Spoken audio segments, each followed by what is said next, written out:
mainan hari-hari ni tak tahu dia nak masak ke apa. Hari ni apa kata kita masak air goreng kicap. Mari kita masak.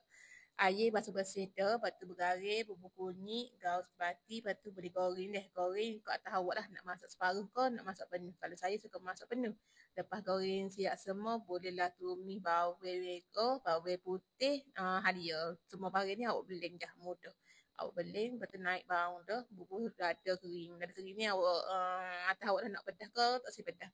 Ada lada kering awak pedas ke, ada lada kering awak tak pedas.